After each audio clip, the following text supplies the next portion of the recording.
مولا علی پاک کی ذات، اس پر یہاں گفتگو کرتے ہوئے یا اپنے ان دوستوں کے پاس بیٹھ کے بھی گفتگو کی میں نے، اسی دن کی تھی جا کے، کہ جو محض لفظ شہادت کو نہیں سمجھ پا رہے کہ شہادت کی حقیقت کیا ہے، تو وہاں بھی یہی کہا تھا کہ دیکھ لیا کرو کہ کہیں کہیں تو لفظ شہادت مقام آ کے دیتا ہے اور کسی کے آگے کہیں چھوٹا ہی نہ پڑ جائے۔ بڑی توجہ والی جان، بڑی توجہ۔ کسی کے ساتھ تو لفظ شہادت لگے تو اسے مقام ملے، اور کہیں جا کے قدموں میں یہ لفظ، یہ شان، یا اللہ نے جو شہادت میں مقام رکھا ہے، یہ مقام کسی کے قدموں میں جا کے کھڑے تو اس مقام کی عزت بلند ہوتی ہے۔ سبحان اللہ۔ کربلا میں مولا کے قدموں میں جا کے مقام شہادت کھڑی ہو گئی، مولا حسین کے قدموں میں کربلا، تو عزت کسے ملی؟ مقام شہادت کو عزت ملی، رتبہ شہادت کو عزت ملی، شان شہادت بڑھ گئی جب مولا نے اسے نوازا ہے۔ ایسے ہی میں مولا علی پاک کی ذات کے بارے میں کیا عرض کروں کہ مولا علی پاک کو جو ضرب لگی ہے، اس پر جو کتابوں میں درج ہے میں بیان کر ہی نہیں سکتا۔ بس اس پر یہی بات کافی نہیں ہے کہ ساری کائنات کے لیے شریعت کا حکم موجود ہے کہ بے شک کہ شہید بھی ہو، تغسیل بھی ہے، تکفین بھی ہے، تدفین بھی ہے، غسل بھی ہے، کفن بھی ہے، نماز جنازہ کر کے پھر سارے معاملات ہیں۔ لیکن مولا علی کی ذات جو کہ اتنی بلند ہے کہ ذہن چھوٹے ہیں، عقل چھوٹی ہے، لیکن اگر قطرہ بھی ان کی معرفت کا مل جائے تو یہ سمندر سے بڑھ کر ہے۔ آپ دیکھیں مولا کی ذات وہ ہے کہ مولا حسنین کریمین کو حکم ہوتا ہے نہ تو غسل کی طرف سوچنا، نہ کفن کے معاملے میں پڑھنا، یہ معاملے ہمارے ساتھ نہیں ہیں۔ اس سے آگے عالی جناب کیا عرض کر سکتا ہوں؟ تو 21 رمضان مبارک کا موضوع مکمل ہو گیا۔ اب آگے ہم 28 رمضان پر کہ اس پر سورہ دار کی بات تھی، وَيُطْعِمُونَ الطَّعَامَ عَلَىٰ حُبِّهِ یتیموں و مسکینوں و اسیرا۔ رب ذوالجلال نے بڑے پیار میں یہ بات فرمائی، اور یہاں اگر آپ خوش ہوں تو میں ایک سید بادشاہ کا جملہ ان سے سنا آپ کو تحفہ نہ دے دوں، اور کچھ دوستوں کے لیے تحصیل حاصل ہو کہ جو چیز پہلے سے بھی حاصل ہو پھر دوبارہ دے دی جائے، تو وہ تحفے پر دوبارہ بار بار برتری ہوتی ہے۔ تو حضور قبلہ سید حسین احمد المدنی شاہ صاحب رحیہ خان سے آپ جب ہمارے پاس تشریف تو لانا تھا، انہوں نے 11 مارچ کو اسی مقام پہ، لیکن بارش نے اپنا خوب کام دکھایا تو محفل پھر ویسیہ مسجد جہانیوں منتقل ہوئی، تو آپ نے وہاں پر ایک جملہ ارشاد فرمایا، آپ وہ قبول کریں اور 28 رمضان کا قرض چکا دیں گے ہم۔ ٹھیک ہے جی۔ تو عالی جناب عرض یہ ہے کہ سید حسین احمد مدنی شاہ صاحب فرما رہے تھے کہ حدیث میں ذکر ہے ایک سخاوت کا، بڑی محبت یار، حدیث پاک میں ایک سخاوت کا ذکر ہے کہ تبوک کے لیے روانگی ہے، مقام تبوک، غزوہ تبوک۔ آقا نے فرمایا لیجئے بھائی، موقع میسر آیا آپ سب کو، تو اپنے گھروں سے اسلام کے لیے مال لے کے آؤ۔ اچھا، اس چیز کو قرآن نے نہیں بیان کیا، اسے آقا کے موجودگی میں یہ حکم جاری ہوا اور راویوں نے نقل کیا، تو ظاہر ہے واہ واہ، چلے آپ تاکہ بزرگ سے ناراض نہیں ہوں گے، یہ جملہ پہلے کہہ رہے ما ہوا بقول رسول کریم۔ قرآن کہہ رہے یہ قرآن کے بارے میں بھی کچھ ایسا ویسا نہ سوچنا، ویسے قرآن بھی میرے پیارے رسول کا قول ہی ہے۔ تو حدیث اور قرآن میں کوئی فرق نہیں، اللہ خود فرما رہا ہے یہ قرآن تو حدیث ہے میرے مصطفیٰ کی، خود قرآن فرما رہا ہے۔ تو اب معاملہ کلیئر ہو گیا۔ تو کتب میں، کتابوں میں راویوں نے کہا بھائی یہ حدیث اسے سمجھنا، بھائی یہ حدیث ہے، وہی دو طرح کی ہے، وہی مطلوب، وہی غیر مطلوب، وہی وہ بھی جسے قرآن کہتے ہو اور تلاوت کرتے ہو، وہی غیر مطلوب وہ بھی وہی ہی ہے بس اس کا حکم تلاوت نہیں ہے.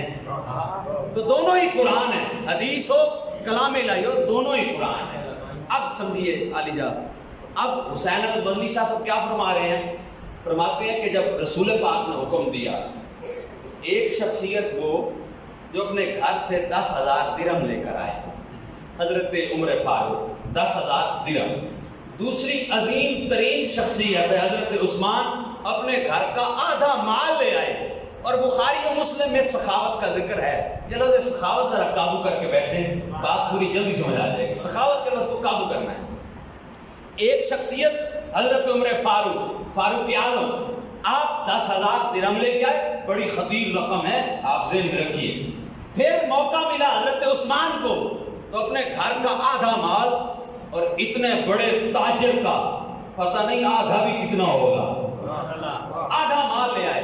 اور حضرت ابو بکر صدیق تو اتنا کچھ لے آئے کہ اپنے گھر کے آنگن میں ڈھونڈتے پھرتے تھے کہیں سوئی رہ تو نہیں گئی.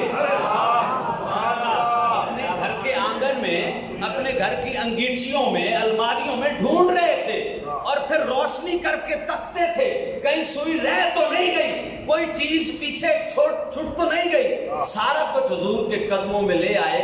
تو آقا علیہ الصلوۃ والسلام نے بڑا پیار دیا، بہت نوازا. فرمایا ابو بکر سارا کچھ ہمارے قدموں میں لے آیا ہے، وہ کچھ گھر والوں کے لیے بھی چھوڑا ہے کہ نہیں؟ علی جناب بڑی محبت.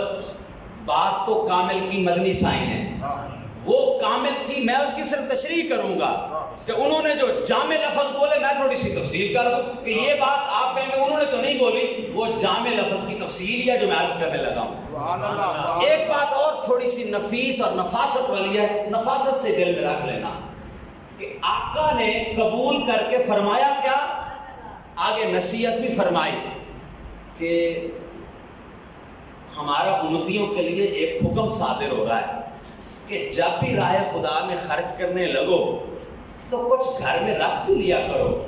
تو آقا نے جب نوازا ہے حضرت ابوبکر صدیق کو، تو فرمایا گھر میں بھی کچھ چھوڑا ہے کہ نہیں؟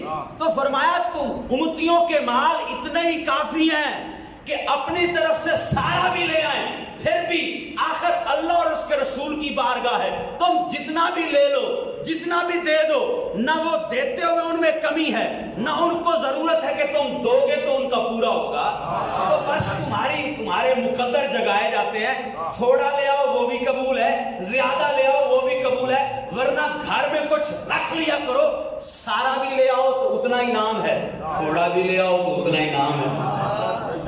اچھا آقا کی بارگاہ میں کوئی ایک درہم دے تو آقا کیا نوازتے ہوئے کمی کر دیں گے؟ جتنی آپ کی محبت ہے نا رسول پاک سے، آپ اس کے مطابق فیصلہ کرنا ہے.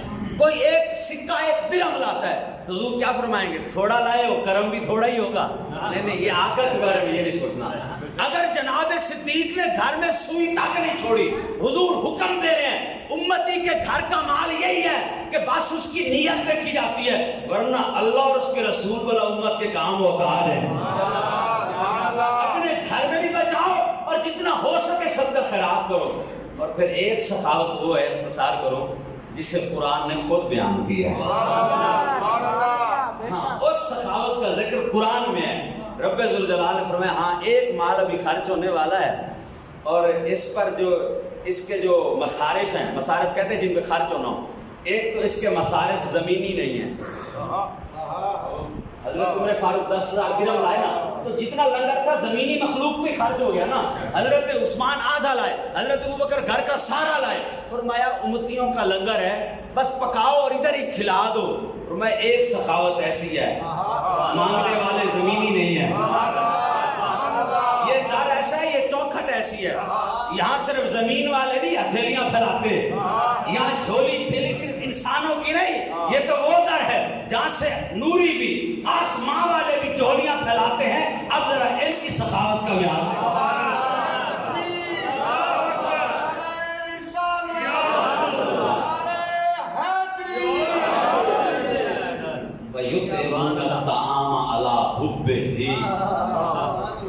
میرے رب ذوالجلال فرما رہے ہیں، ہم سب کے خالق فرما رہے ہیں، میں کچھ تو وہ ہے. اچھا یہ اسٹائل ہی کمال ہے، یہ انداز ہی کمال ہے. بندہ اپنے کبھی کبھی محبوب کا نام نہیں لیتا، تذکرہ محبوب کا ہی کرتا ہے.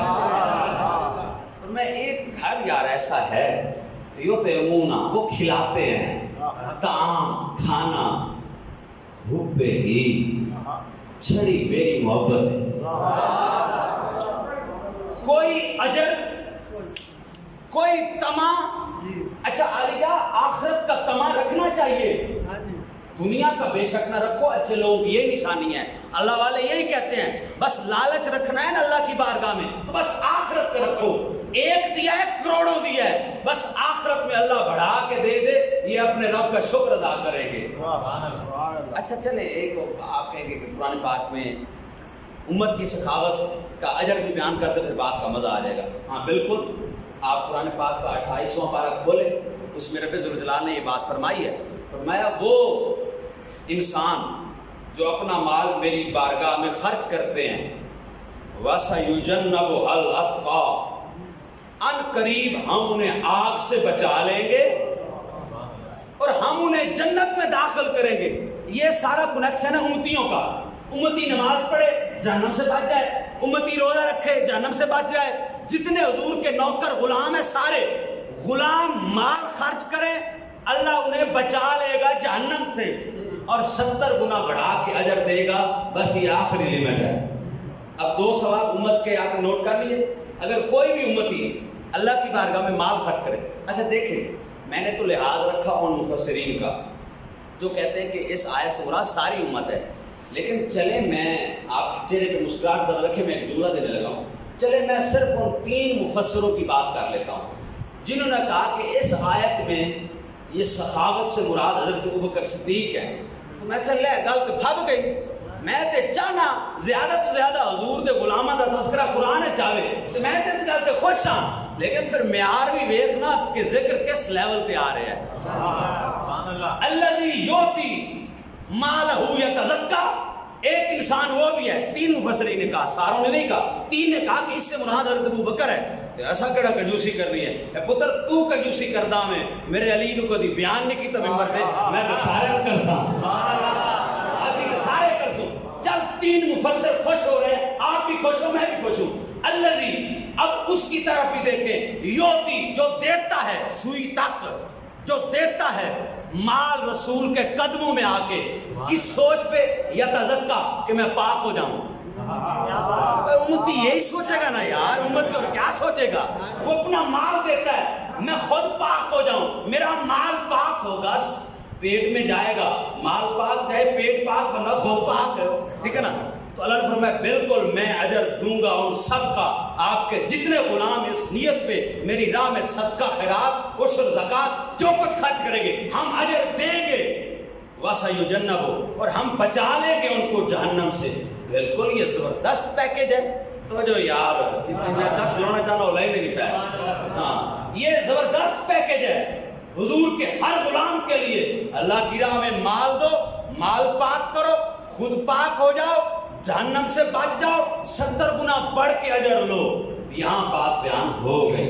ہن سونے آگے چھا وَيُطْعِمُونَ الطَّعَامَ عَلَىٰ حُبِّهِ. سبحان اللہ. اور میں ایک گھر تو ایسا ہے, دنیا تو دنیا رہی, آخرت کے اجر پر بھی کوئی نظر نہیں ہے.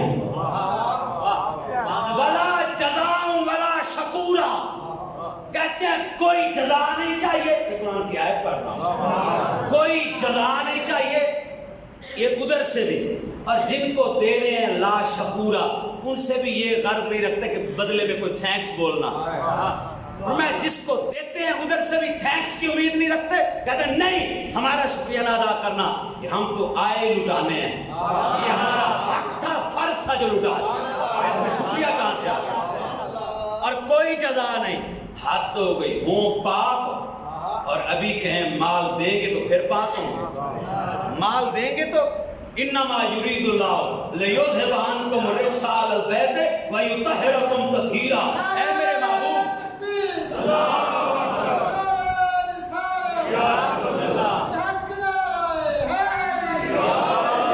فرمائے محبوب میں آپ کی اہل بیت کو میں نے ایسا پاک کیا ہے, ایسا پاک بنایا ہے, ایسا پاک تخلیق کیا ہے, اور زمین میں بھی ان کا ایسا ظہور فرمایا ہے تطہیرا, میں نے پاکیزگی پر پاکیزگی رکھی، میں نے نور پہ نور چڑھا دیا ہے۔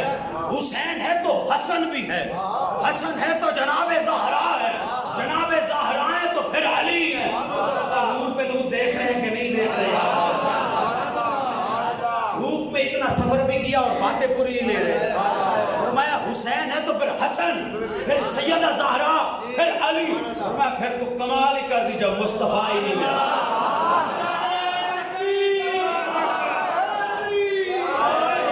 ہم نے ایسا پاک کیا ہے کہ پاکیزگی پر پاکیزگی رکھ دی ہے، اور کچھ علماء یوں ترجمہ کرتے ہیں کہ پاک کرنے کا حق ادا کر دیا۔ میرے جیسا قرآن کے فرمان کا گستاخ ہو سکتا ہے، میرے جیسا بندہ آیت پہ بے اعتبارہ ہو سکتا ہے۔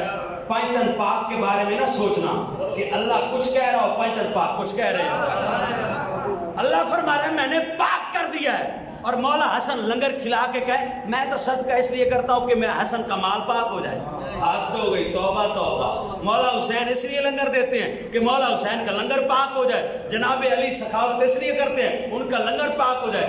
ان کے پاک ہونے کے لیے ایک اور پیکج آیت موجود ہے۔ تو سورہ دہر قرآن کی فرما رہی ہے وَيُطْعِمُونَ الطَّعَامَ، او بھائی یہ گھر تو وہ ہے جب کھلاتا ہے کن کن کو؟ یتیم کو، مسکین کو، قیدی کو۔ حضرت عباس نے پوچھا یا رسول اللہ اس آیت میں مصداق کون ہے؟ فرمایا اس کا مصداق علی ہے۔ تو حضور یہ واقعہ کی سی قدر انہاں دی چوکھٹ تے کیڑے آئے سن یتیم مسکین، او بڑے بڑے خوش نصیب یتیم قرآن میں، وہ بڑا خوش نصیب مسکین، وہ بڑا خوش نصیب قیدی۔ تو آقا علیہ السلام مسکرائے، تفسیر ہی ہوئی سونی جڑی آقا خود کر دیں۔ حضور نے کرم فرمایا ہم مولویوں کو جھگڑے سے بچایا۔ حضور فرمایا ہمیں اس آیت کی خود تفسیر کر دیتے ہیں۔ اس آیت میں ذکر ہے علی کا، گھر ہے علی کا، در ہے علی کا، منت کے روزے رکھے حسن حسین و زہرا پاک نے، اور پہلے دن آیا ایک یتیم، آقا مسکرائے فرمایا تھا وہ جبریل۔ دوسرے دن آیا مسکین، آقا فرماتے ہیں پھر وہی آیا جبریل۔ تیسرے دن آ کے بہانہ لگاتا ہے قیدی ہوں۔ اب روزے کو تیسرا دن تھا، معصوم حسنین کریم ہے، روزے کو تیسرا دن، پانی اور کھجور سے افطاری چل رہی ہے، اسی پہ سحری ہے، تیسرا دن ہے، کھانا تک کھایا نہیں ہے، تیسرا دن ہو گیا۔ جبریل پھر مسکینوں والا منہ بنا کہتا ہے قیدی ہوں دور سے آیا ہوں۔ یہ مطلب ہے کدی کدی پرکھن واسطے ایویں دے سونے سونے جھوٹ چل جاندے۔ آپ کہتے ہیں ہر جھوٹ گناہ ہے، کب گناہ ہے؟ جبریل کہتا ہے مسکینہ، کہتے ہیں قیدیاں، کہتے ہیں اس مطلب ہے امت کو بات سمجھانے کے لیے آپ بات کر سکتے ہیں، ایسا ہو سکتا ہے، یہ معاملہ یہ ہیلا قرآن میں موجود ہے۔ بہرحال اب جب مولا علی نے لنگر کھلایا نا تینوں دن، جبریل، میں نے کہا صرف زمین والے منگتے نہیں ہیں چوکھٹ پہ، آسمان والے بھی منگتے۔ آسمان سے جبریل آیا، لنگر مانگا، رب ذوالجلال نے فرمایا بات پہ غور ہو، وَيُطْعِمُونَ الطَّعَامَ عَلَىٰ حُبِّهِ، اے وہ لنگر جڑا میرے حب چے، اے میری محبت چے۔ حسنین روزے نال نے، پورا گھر روزے نال ہے، منت دے روزے، یوفون بالنذر۔ کچھ گھر تو ایسے بھی ہیں فرض روزے تو فرض رہے، منت کے روزے پورے کرتے ہیں، پھر منت کے روزے پورے کرنے لگے تو مسکین قیدی آ کے تینوں دن کھانا لے جاتے ہیں، پتہ نہیں وہ کیسے افطار کرتے ہیں۔ اللہ فرماتے ہیں ان کی سخاوت کو وہ خود دیکھ رہا ہوں، اور ان کی سخاوت پہ میں خود تمہیں کہہ رہا ہوں کہ بات غور طلب ہے، دھیان کرو۔ علی جناب حسین و مدنی سے فرماتے ہیں حضرت ابوبکر صدیق کی ساری زندگی کی صداقت ایک طرف، اور قرآن میں جس چیز کا ذکر آ گیا ہے وہ علی کے گھر کی 2 روٹیوں کی سخاوت۔